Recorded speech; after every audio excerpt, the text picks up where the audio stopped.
מזכירות לי במתיני, את יפה בלב מדבר, נותנת לי את נשמתך. Shalom Ouvracha mes chéris, ce Shabbat, Parashat Pinhas. Pinhas, c'était une personnalité de très haut niveau qui a en fait stoppé le mal qui allait arriver au peuple d'Israël si la débauche continuait avec les femmes de Midian. Et le chef de la tribu de Shimon, avec énormément de toupet, et est arrivé devant Moshe, lui a apporté une femme de Midian, une Midianite, un pays pas loin d'Israël, et qui apporte une femme et qui montre à Moshe, voilà cette femme, est-ce qu'elle est permise ou pas? Et Moshe lui a dit, mais non, elle n'est pas permise.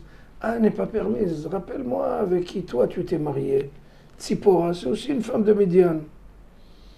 Et là, nos sages disent, mais je ne comprends pas la comparaison. Moshe Rabbeinu s'est marié avec une femme pour fonder un foyer. Celui-là, il veut se débaucher avec une femme de la rue. Première chose. Deuxième chose, Moshe Rabbeinu l'a converti. Celui-là, il prend une Goya et il va avec elle. Troisièmement, Moshe, c'était avant le don de la Torah. Là, c'était après le don de la Torah. La débauche, il veut la faire devant tout le monde. Moshe Rabbeinu, il a un foyer. Donc, oui, la base de comparaison, il n'y a rien à comparer, rien à voir. Aucun rapport entre les deux cas. Comment se fait-il qu'il apporte cet argument, qui est un argument véritablement perverti? Comment se fait-il?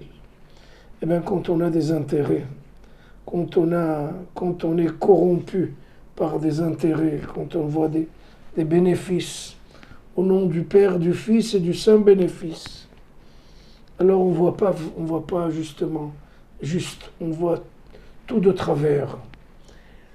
Et là, Rabboté nous raconte qu'il y avait un soulard qui se saoulait toute la journée. Et bien entendu, c'était le calvaire avec ses enfants, sa femme, la famille, le milieu où il habitait, un calvaire. Il lui a apporté un grand rave, il lui a dit, écoutez, si vous continuez comme ça va mal tourner, ça va tourner au vinaigre. Essayez de stagner ces choses, essayez de stopper cette façon d'être toute la journée ivrogne et soulard.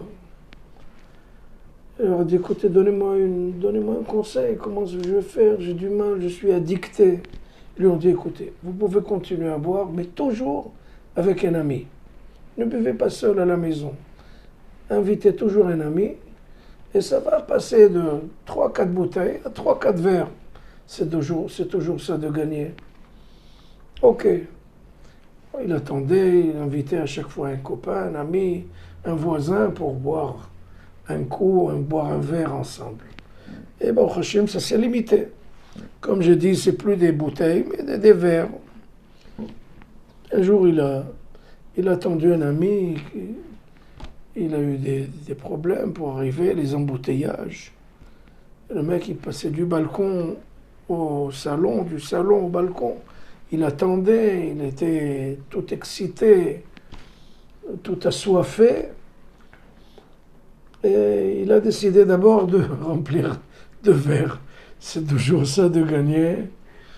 Au moins, quand l'invité va venir, ils vont trinquer sur place. Et le type, si ça prend du temps, il n'arrive pas.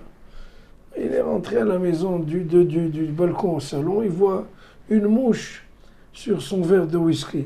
Il lui dit, tiens, quel bon vent vous amène.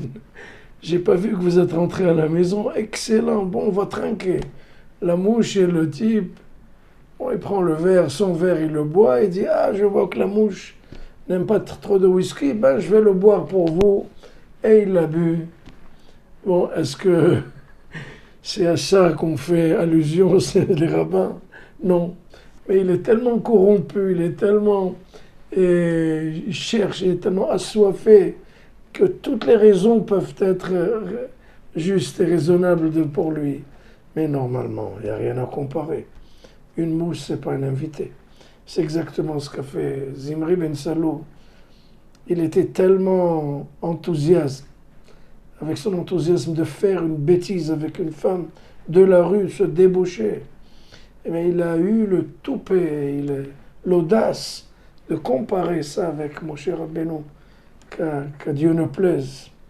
Donc, quand on a des bénéfices de côté, on ne voit jamais la vérité vraie. Donc, tant qu'on est corrompu, jamais on ne verra les choses comme elles sont dans la véritable justice. Shabbat Shalom.